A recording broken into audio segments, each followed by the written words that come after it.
masih ada perbankan besar yang menggunakan aplikasi mobile banking mereka atau internet banking mereka yang belum banyak perubahan. Jadi kita masih bisa melihat fosil hidup sebetulnya. Nah, jadi kira-kira menurut Bapak nih, fitur apa aja sih yang wajib harus ada dalam aplikasi digital banking di zaman sekarang?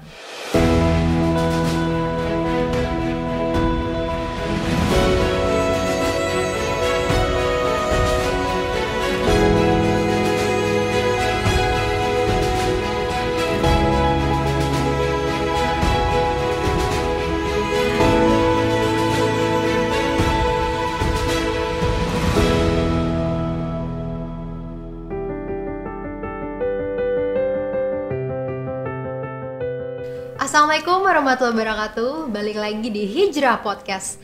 My Hijrah, My Story, My Adventure. Nah, di podcast episode 9 ini balik lagi bareng aku Erlina.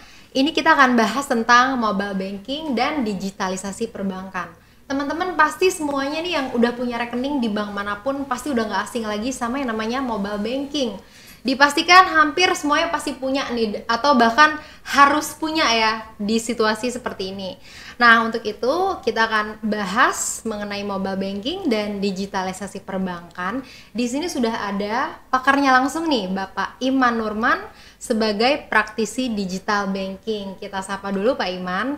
Assalamualaikum Pak Iman, gimana kabarnya? Waalaikumsalam warahmatullahi wabarakatuh Mbak Elina. Alhamdulillah luar biasa. Alhamdulillah. Ini makasih ya Pak sudah mau datang ke sini dan nemenin saya sambil saya tanya-tanya nih nanti nih terkait mobile banking dan digitalisasi perbankan. Iya Mbak Elina. Kalau gitu langsung aja nih Pak, nih saya mau tanya nih, menurut Bapak nih, tren digital banking nih sekarang bergeraknya ke arah mana sih Pak? Digital banking di Indonesia ya, sebagai bagian dari barangkali perkembangan global ya di dunia. Saat ini memang banyak memasuki era baru gitu ya, ditunjang dengan perkembangan teknologi, terutama smartphone, di mana aplikasi perbankan sekarang banyak dipergunakan oleh industri-industri keuangan gitu ya, bank terutama. Nah, dalam hal ini kita melihat bahwa khusus untuk digital banking, trennya ke depannya adalah semakin banyak bank yang mengakomodasi transaksi-transaksi di luar transaksi transaksional yang tradisional yang biasa.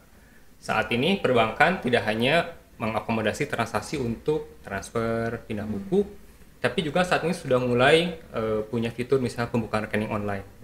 Baik itu saving account, current account, ataupun misalnya deposito online. Juga semakin mengakomodasi transaksi-transaksi lainnya seperti investasi, pembelian suku, fixed income, reksadana, dan lain sebagainya. Dan juga tidak ketinggalan misalnya produk-produk financing gitu ya. Kedepannya akan ada banyak perbankan yang bisa mengakomodasi pembiayaan KPR misalnya, pembiayaan multiguna, dan lain sebagainya. Jadi dari sisi jenis transaksi itu akan semakin meluas, semakin banyak. Miriplah perbankan itu akan memiliki super apps gitu ya. Lalu kedua tentu yang tidak kalah pentingnya adalah fokus kepada user experience. Perbankan digital akan fokus kepada user experience. Contohnya user experience itu apa sih? Contohnya adalah misalnya ketika seorang nasabah akan menggunakan salah satu fitur, contohnya fitur transfer dana online misalnya. Itu nasabah mulai dari dia tuh login sampai transaksi selesai, berapa kali dia menyentuh layar smartphone-nya. Semakin banyak user experience-nya semakin tidak baik. Semakin sedikit kan berarti semakin cepat gitu ya. Nah, itu adalah memberikan kenyamanan buat nasabah. Jadi user experience-nya itu akan menjadi lebih banyak menjadi fokus perbankan. Yang ketiga adalah tren ke arah personalization. Sekarang nasabah itu semakin cerewet, semakin rewel gitu ya. Itu pasti akan membuat perbankan lebih bisa memberikan layanan yang istilahnya tailor made. Contohnya adalah misalnya nasabah-nasabah yang memang dia itu adalah keen investor, tentu nanti di aplikasi mobile banking itu akan lebih banyak muncul tampilan yang terkait dengan investasi. Tapi nasabah-nasabah yang misalnya dia itu hanya untuk simpanan gitu ya, yang munculnya lebih banyak fitur-fitur untuk pembukaan rekening gitu ya, deposito, rekening current account, saving account, dan lain sebagainya. Jadi itu adalah contoh personalization. Dan bukan hanya dari sisi itu, bisa jadi dari sisi tampilan, dari warna, layout kanal digitalnya, baik itu internet banking maupun mobile banking. Ada yang right-handed user, ada yang left-handed user. Itu bisa jadi satu bank bisa tampilannya bisa beda-beda gitu ya. Nah, selain daripada itu, fokus perbankan kedepannya adalah kolaborasi. Karena ini adalah sesuatu hal yang menarik gitu ya, di mana pemain perbankan digital, pemain financial technology di ekosistem ekonomi digital itu masing-masing punya keunggulan dan masing-masing punya kelemahannya sendiri. Fintech, mereka punya sistem pembayaran. Mereka bisa terhubung ke ekosistem digital seperti marketplace, seperti layanan ojek online, delivery food, dan lain sebagainya. Sementara perbankan itu punya kekuatan terhadap rekening perbankan, transfer online, kartu debit, kartu kredit, dan lain sebagainya. Ini adalah kesempatan bagi berbagai player di dunia ekonomi digital untuk berkolaborasi. Contoh misalnya, perbankan sulit untuk punya uang elektronik. Tapi bagaimana supaya membuat aplikasi perbankan itu tetap relevan di dunia ekonomi digital? Caranya adalah dengan membuat fitur top up uang elektronik, gitu ya. Jadi perbankan tidak bersaing dengan uang elektronik, tapi perbankan kolaborasi bekerja sama secara digital supaya aplikasi perbankan bisa top up uang elektronik. Sebaliknya, aplikasi uang elektronik juga tidak memiliki kemampuan untuk menerbitkan kartu kredit, kartu debit, ataupun rekening perbankan, tapi mereka tetap bisa bertransaksi dengan sumber dana dari rekening perbankan, kartu kredit, kartu debit, dan itu semuanya terhubung secara online melalui kanal digital. Nah, ini adalah hal yang sangat menarik ke depannya. Jadi selain berkompetisi, kita juga akan melihat adanya peluang kolaborasi yang luas gitu ya. Itu adalah tren ketiga. Tren keempatnya adalah kedepannya itu akan mengedepankan kepada analitik gitu ya. Analitik ini bahwa sistem perbankan itu akan lebih banyak menggunakan analisa data, menganalisa behavior nasabah. Sebetulnya lebih banyak bertransaksi di jam-jam berapa sih? Kira-kira kalau misalnya aplikasi perbankan yang memiliki kemampuan tracking location, itu bisa dilihat tuh, apakah nasabah sering bertransaksi menggunakan aplikasinya di rumah, di tempat kerja, atau di jalan. Nanti fitur-fitur yang ditampilkan itu akan masing-masing akan berbeda. Nah, ini personalization yang berdasarkan kepada Behavior, analitik ya, analitik terhadap behavior nasabah gitu ya.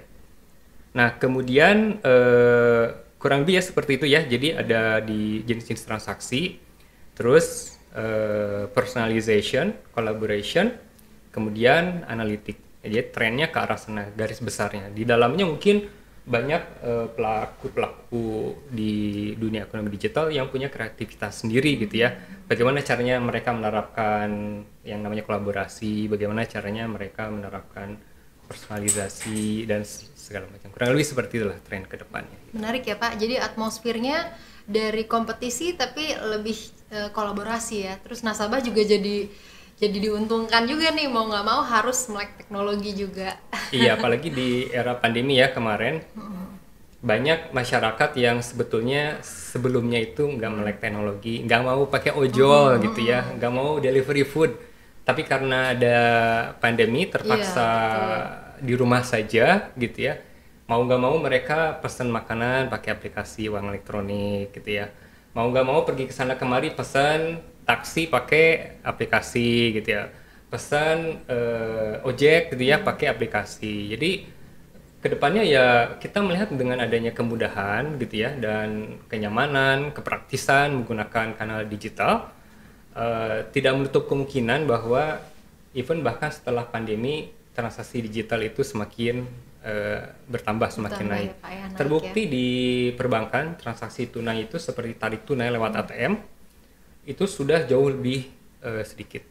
Dan bukan hanya itu, yang jauh lebih sedikit adalah transaksi nasabah yang datang ke cabang. Jadi cabang-cabang itu cabang-cabang kantor cabang bank itu sudah semakin sepi.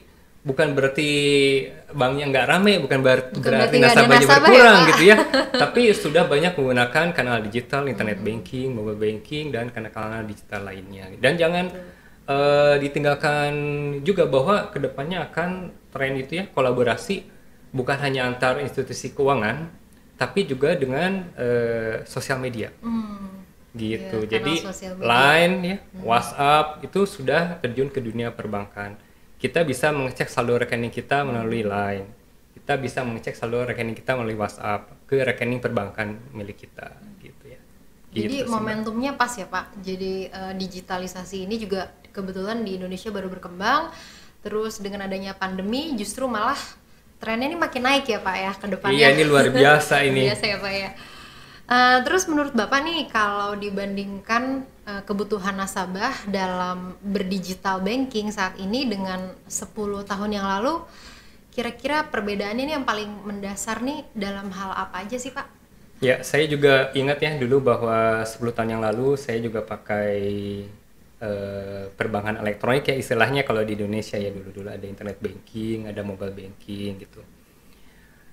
Sebetulnya dari sisi kalau misalnya kita melihat perbedaannya 10 tahun yang lalu itu seperti apa, saat ini masih ada perbankan besar yang menggunakan aplikasi mobile banking mereka atau internet banking mereka yang belum banyak perubahan. Jadi kita masih bisa melihat fosil hidup sebetulnya gitu. Seperti apa sih mereka? Nah, kalau dulu 10 tahun yang lalu kanal digital itu lebih mengedepankan kepada fungsi. Fungsi-fungsinya itu bisa berjalan dengan baik apa tidak gitu ya, sesuai dengan yang dibutuhkan apa tidak gitu ya. Kemudian banyak transaksinya itu yang tidak real time. Contohnya kalau kita melakukan pembayaran itu masih harus upload screenshot mutasi rekening gitu ya, Iya, bukti betul. pembayaran atau foto struk ATM diupload gitu ya. Nah, saat ini 10 tahun kemudian fast forward gitu ya. Nasabah itu masyarakat itu semakin rewel gitu ya. Semakin cerewet. Mereka itu bukan hanya ingin agar fungsi itu berjalan dengan baik dan benar, tapi juga harus mudah penggunaannya, harus praktis, dan harus real time. Jadi sekarang saya kalau misalnya belanja online, tidak usah upload struk ATM, tidak usah lagi upload bukti transfer gitu ya, semua serba real time langsung bisa diverifikasi. Nah, kurang lebih perbedaannya antara 10 tahun yang lalu dengan sekarang itu seperti itu. Dari sisi kecepatan juga berarti ya Pak ya? Kecepatan, kemudian kenyamanan, kemudian kemudahan, dan satu lagi. Kalau dulu itu seperti silo gitu ya. Antar perbankan dan mungkin antar institusi keuangan itu tidak terhubung secara digital. Saya masih ingat misalnya sebetulnya dulu juga sudah ada sih internet banking, web based ya untuk investasi gitu ya. Transfernya manual, kemudian harus upload bukti pembayaran gitu ya. Nah sekarang selain daripada mudah, praktis, functioning gitu ya dengan baik, sekarang itu harus juga terhubung ke ekosistem digital gitu ya. Saya atau masyarakat yang lain mau membuka rekening perbankan menggunakan aplikasi perbankan kalau perbankan itu bisa misalnya top up uang elektronik gitu ya. Bisa real time transaction. Kalau aplikasi perbankan itu nggak bisa saya pakai untuk belanja online, nggak bisa bayar virtual account, nggak bisa buat top up uang elektronik, buat apa gitu ya? Buat bayar listrik nggak bisa, bayar PDAM nggak bisa. Nah, yang seperti itu yang kelihatannya akan ditinggalkan ke depannya. Gitu. Iya, nasabah juga udah mulai rewel ya Pak lewat sosial media kalau ada komplain sedikit langsung. Itu juga tantangannya gitu ya di era digital ini, bukan hanya dari sisi transaksi lah, tapi juga dari sisi komplain handling. Kalau dulu nasabah komplain datang ke cabang, kirim surat, paling parah kirim surat ke Yayasan Lembaga Konsumen Indonesia gitu ya. Sekarang dengan mudahnya posting di Twitter, di Instagram dan sebagainya, dan semua orang seluruh dunia bisa melihatnya. Dan kalau bank terlambat merespon, salah ngasih reply, nah itu bisa berakibat fatal gitu ya. Jadi ada benefit, ada manfaat, tapi juga hati-hati ada tantangan di situ. Gitu. Nah, jadi kira-kira menurut Bapak nih fitur apa aja sih yang wajib harus ada dalam aplikasi digital banking di zaman sekarang? Harus ada nih, kalau enggak ya itu tadi nasabah rewel atau sebagainya. Ya, itu tadi ya, betul sekali. Wajib ada itu ya, supaya sebetulnya pertama sesuai dengan kebutuhan nasabah saat ini. Gitu. Saat ini kebutuhan nasabah itu buat apa sih? Kan transaksi udah pada online nih, belanja udah online. Nah, mau tidak mau harus punya fitur yang bisa menghubungkan nasabah ke yang namanya ekosistem digital tadi. Ekosistem digital di mana nasabah bisa melakukan pembelian secara online, e-commerce, transaksi uang elektronik, pembayaran menggunakan QR dan lain sebagainya. Nah, jadi fitur yang pertama harus ada adalah harus ada real time transaction. Real time transaction tuh yang seperti tadi ya, pembayaran QRIS misalnya, kemudian ada pembayaran telco, postpaid, prepaid, listrik, utilities, PDAM dan lain sebagainya. Jadi itu harus ada real time transaction. Kemudian secara spesifik saya ingin menggarisbawahi adanya kebutuhan untuk top up uang elektronik minimal. Bagus lagi kalau bisa mengupdate saldo uang elektronik yang berbentuk kartu gitu ya. Karena penggunaannya sekarang kan masif, massal gitu ya. Kenapa? Karena ternyata itu adalah sebuah unique selling proposition yang luar biasa baik gitu. Saya yakin lebih banyak orang menggunakan sehari-hari transaksi menggunakan aplikasi fintech ketimbang sehari-hari menggunakan aplikasi perbankan digital gitu ya. Tidak setiap hari orang buka aplikasi perbankan, tapi setiap hari orang buka aplikasi fintech untuk pesan makanan, naik ojek, pesan taksi dan lain sebagainya. Jadi bagaimana caranya menghubungkan nasabah kepada aplikasi uang elektronik, pembayaran dan lain sebagainya itu adalah dengan menggunakan top up uang elektronik. Nah, itu wajib ada. Jadi secara spesifik saya menyampaikan bisa mengatakan bahwa harus ada fitur top up uang elektronik minimal, kalau bisa update saldo lebih baik lagi, dan kedua harus ada real time transaction. Ya karena dengan itu nasabah akan menggunakan mobile bankingnya. Kalau tidak sesuai dengan kebutuhannya, buat apa saya memenuhin HP saya buat aplikasi perbankan? Memenuhin gitu ya. memori ya Pak ya. Iya, gitu. Jadi itu super wajib ada ya Pak, kalau enggak kemungkinan nasabah mungkin pergi cari aplikasi yang memang wah sesuai dengan kebutuhannya gitu. Betul. Dan itu terbukti ya di tempat saya beraktivitas. Nasabah-nasabah yang rutin melakukan transaksi top up uang elektronik, itu transaksi perbankan lainnya jadi ikut meningkat. Saldo rata-ratanya juga ikut meningkat. Kita analisa sebelumnya nasabah-nasabah ini mereka sering transfer ke perbankan lain gitu. Begitu di tempat saya sudah ada fitur untuk top up uang elektronik, dananya stay di sini. Top up-nya di sini, transaksinya yang lain-lain juga tetap di sini untuk pembayaran listriknya, PLN-nya, transfer dananya dan lain sebagainya. Jadi sebetulnya itu adalah seperti yang saya sampaikan tadi unique selling proposition yang baik gitu ya. Supaya aplikasi perbankan kita tetap relevan di ekosistem digital saat ini. Ya kayak saya aja Pak, saya juga pastinya top up wallet segala macam. Tuh mesti ada banget, kalau nggak ada kayaknya wah ketinggalan zaman nih gitu. Nah kemudian nih kalau dari kebutuhan masyarakat nih kan bisa dibilang berkembang terus ya Pak ya, dari waktu ke waktu, dan itu tuh cepat gitu. Nah menurut Bapak nih gimana sih cara Bapak untuk mengantisipasi perkembangan dan juga kebutuhan nasabah tersebut di masa depan? Pertama, karena layanan perbankan ini adalah untuk nasabah ya, pasti kita harus lebih banyak mendengar suara nasabah gitu ya. Suara nasabah ini bisa kita dengar lewat sosial media, bisa kita dengar lewat komentar-komentar di Play Store, di App Store gitu. Bisa juga lewat event-event offline atau event-event online. Dari situ kita bisa menampung sebetulnya nasabah itu butuhnya apa sih. Mereka itu contoh banyak yang mengeluh limit transaksinya terlalu rendah gitu ya. Buat apa sih transfer 12,5 juta untuk keperluan apa gitu. Mungkin buat mayoritas masyarakat Indonesia 12,5 juta per sekali transfer itu sudah cukup ya. Tapi banyak juga nasabah-nasabah yang perlu sampai 100 juta rupiah per sekali transfer. Contoh ya. Jadi kita bisa mendengarkan nasabah untuk melihat sebetulnya kebutuhan nasabah itu mulai ke arah mana. Itu pertama, jadi kita mendengarkan dari nasabah secara langsung. Yang kedua tentu kita melihat juga benchmarking dengan peers perbankan lain atau dengan fintech yang lain.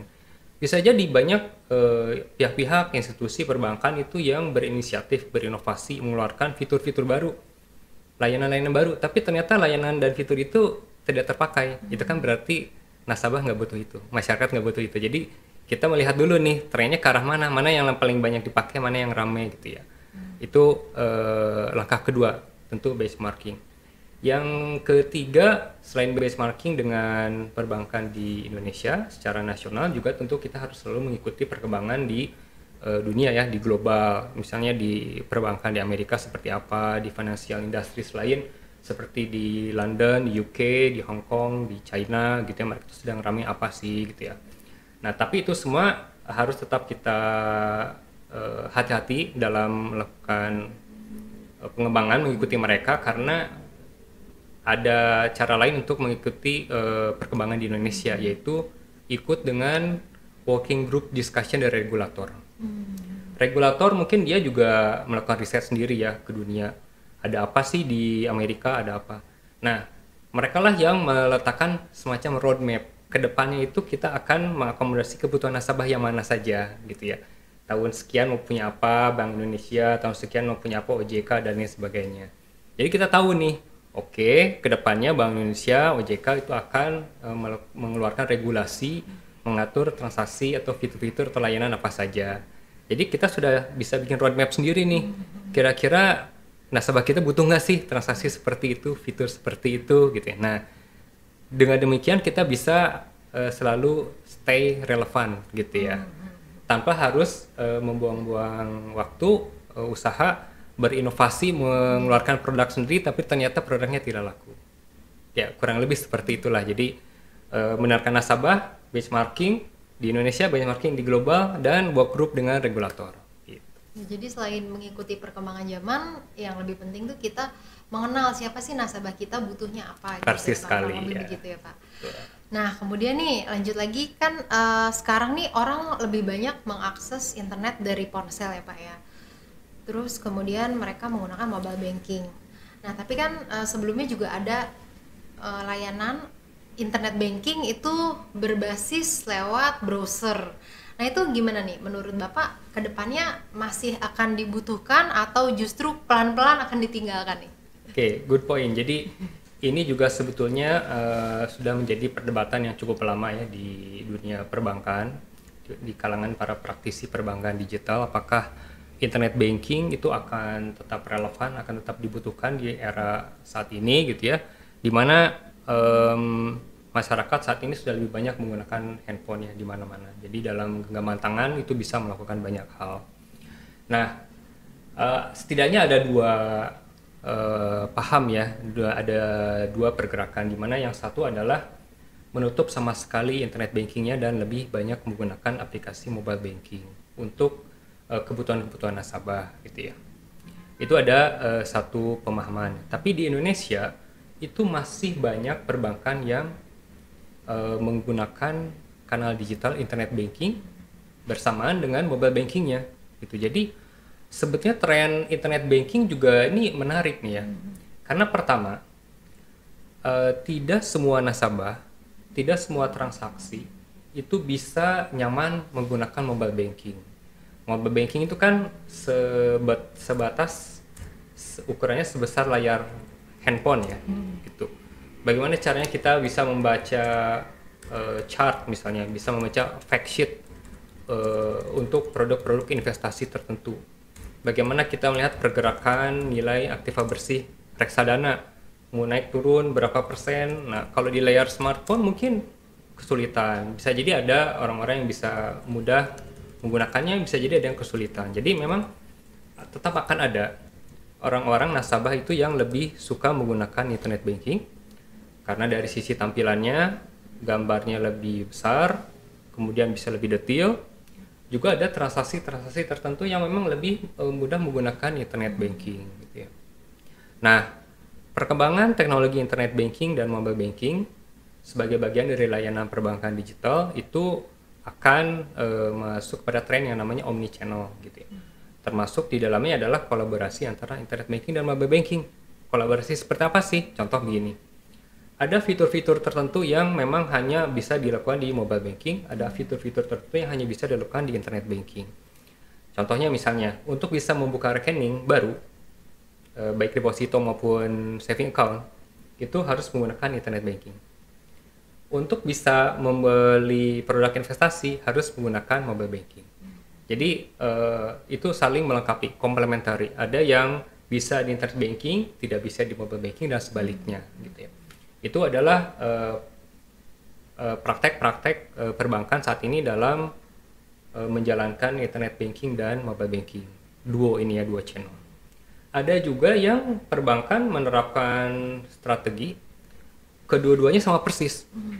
Fiturnya sama ada, sama lengkapnya. Yang satu cuma lewat browser, yang satu lewat mobile banking. Nah, itu kan dari sisi nasabah sebetulnya ya, dia menggunakan mobile banking, menggunakan internet banking. Tapi sebetulnya dari sisi teknologi itu ada kemampuan ya yang membuat mobile banking itu sebetulnya sebagai launcher saja. Ketika dia membuka layanan mobile banking, lalu ada muncul di mobile bankingnya, sebetulnya ada teknologi yang in frame itu istilahnya merender internet banking. Jadi dia memanggil internet banking gitu. Jadi internet bankingnya ditampilkan dalam frame aplikasi mobile banking. Jadi perbankan tidak membuang-buang resources untuk membuat dua channel internet banking dan mobile banking, karena toh mobile banking pun sebetulnya adalah merupakan tampilan mobile dari internet bankingnya. Jadi cukup bikin satu internet banking, bisa diakses dari browser, bisa diakses dari aplikasi mobile bankingnya. Nah itu kan kalau dari ranah misalnya nasabah individu, tapi jangan lupa bahwa nasabah korporasi itu juga adalah pengguna digital channel yang masif ya. Mungkin dari sisi jumlah pengguna lebih sedikit, tapi mereka dalam hal transaksi lebih banyak. Perharinya, nominalnya, frekuensi transaksinya itu pasti akan lebih banyak. Nah, korporasi ini dalam menggunakan internet banking itu banyak transaksi-transaksi yang rumit dan banyak gitu ya. Jumlahnya banyak, in bulk. Misalnya untuk gajian gitu ya.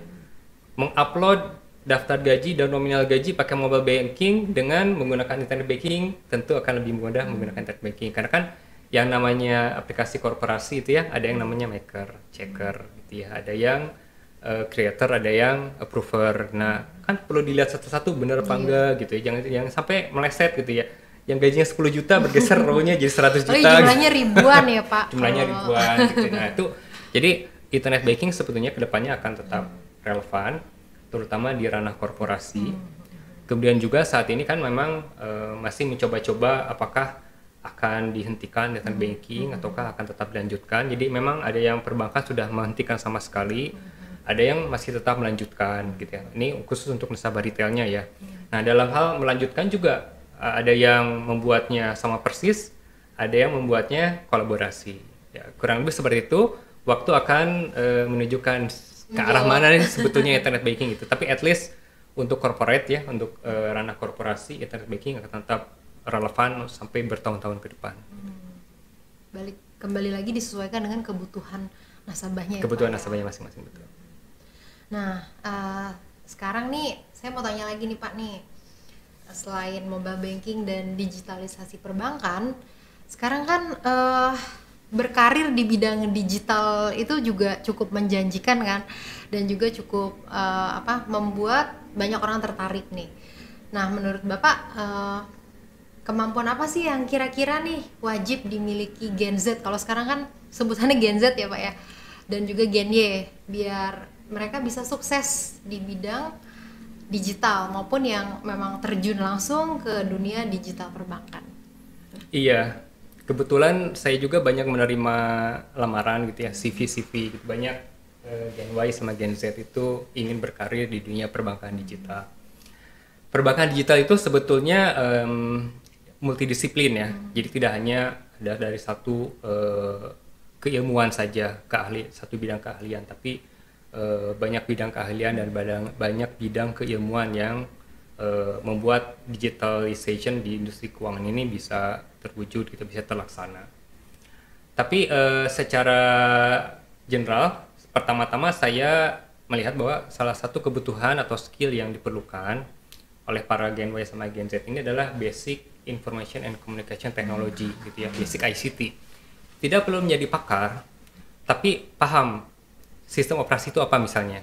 Apa bedanya Windows, apa bedanya macOS, apa bedanya iOS, apa bedanya Android gitu ya. Nah, contoh seperti itu. Kemudian juga pengetahuan dasar tentang jaringan komputer, apa itu IP address, gitu. Bagaimana caranya mereka berkomunikasi.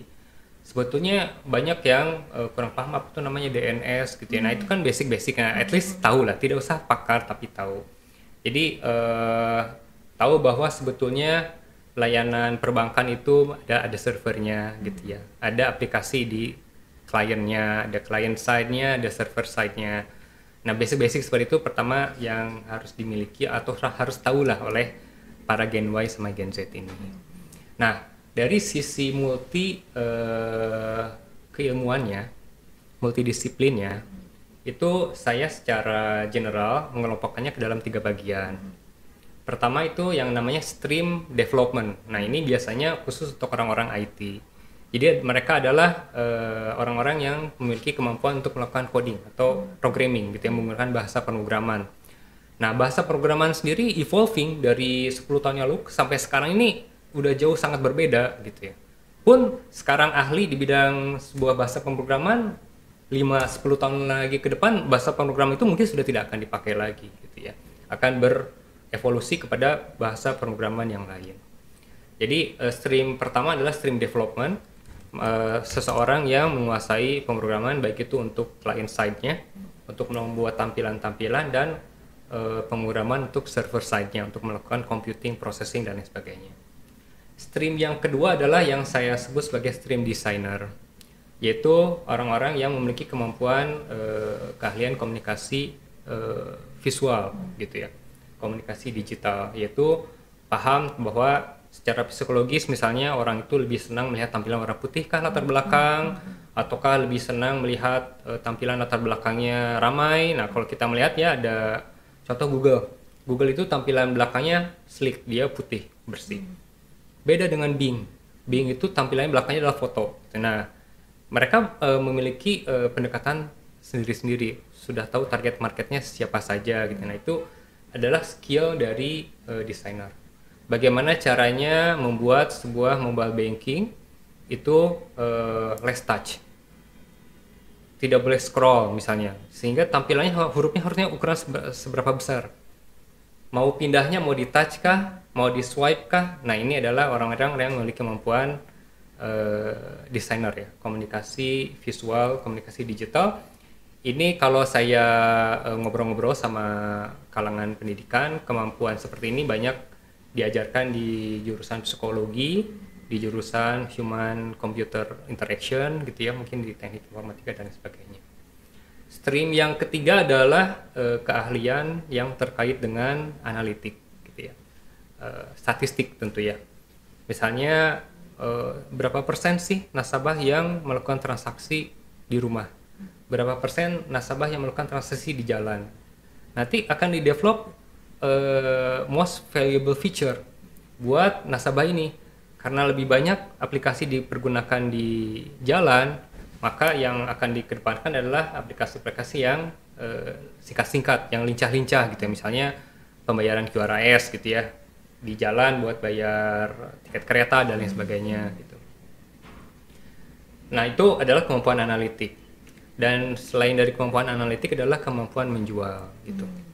Karena betapapun bagusnya sebuah aplikasi, sebuah kanal digital, internet banking, mobile banking dan lain sebagainya, kalau ternyata dia sebuah perbankan tidak bisa menjualnya gitu ya, tidak bisa mencapai target market yang tepat gitu, itu tidak akan berguna juga. Jadi harus ada skill marketing ya, baik marketingnya itu mau offline kah, mau online kah, tapi pasti akan tetap berguna. Jadi skill-skillnya kalau saya simpulkan ya, pertama harus punya basic ICT ya, ICT knowledge. Yang kedua untuk development tentu bahasa pemrograman gitu ya, pengalaman pernah mengerjakan apa, tahu bagaimana caranya melakukan pemrograman server dan lain sebagainya. Yang ketiga adalah punya kemampuan untuk melakukan desain gitu. Desain user interface misalnya ya, mendesain user experience. Sebetulnya untuk bisa melakukan transfer antar bank secara real time itu perlu berapa kali pindah halaman sih? Nah itu ahlinya di situ. Itu stream yang kedua. Stream yang ketiga marketing dan riset. Risetnya itu adalah dari sisi analitiknya. Biasanya orang-orang statistik dan sebagainya. Kurang lebih seperti itulah. Gitu. Jadi multidisiplin sih. tidak ada yang satu skill bisa dipakai semua di perbankan digital. Menarik ya Pak ya. Jadi kalau teman-teman denger nih yang kebetulan juga punya minat di bidang digitalisasi perbankan, mobile banking dan sebagainya nih, saran-saran dari Pak Iman bisa dicoba aplikasikan dan dipelajari lagi ke depannya. Jadi saya simpulkan ya Pak ya, tren digital marketingnya untuk mobile banking, digitalisasi perbankan tentunya ke depan akan naik ya Pak ya. Kemudian atmosfer kolaborasi tadi juga menarik sekali ya. Selain perbankan, fintech dan lainnya juga bekerja sama, nasabah juga jadi dipermudah dan jadi lebih melek teknologi. Iya betul. Nah terima kasih nih Pak Iman, daging semua yang disampaikan. Nah sebelum kita akhiri sesi podcast 9 ini, kita punya slogan nih Pak. Jadi nanti kita bareng-bareng nih ngomongnya, ini waktu saya ngomong Hijrah Podcast, nanti kita bareng-bareng My Hijrah, My Story, My Adventure. My Adventure, oke. Sama-sama ya Pak ya? Iya. Saya hitung 1, 2, 3. Hijrah Podcast, My Hijrah, My Story, My Adventure. Assalamualaikum warahmatullahi wabarakatuh. Waalaikumsalam warahmatullahi wabarakatuh.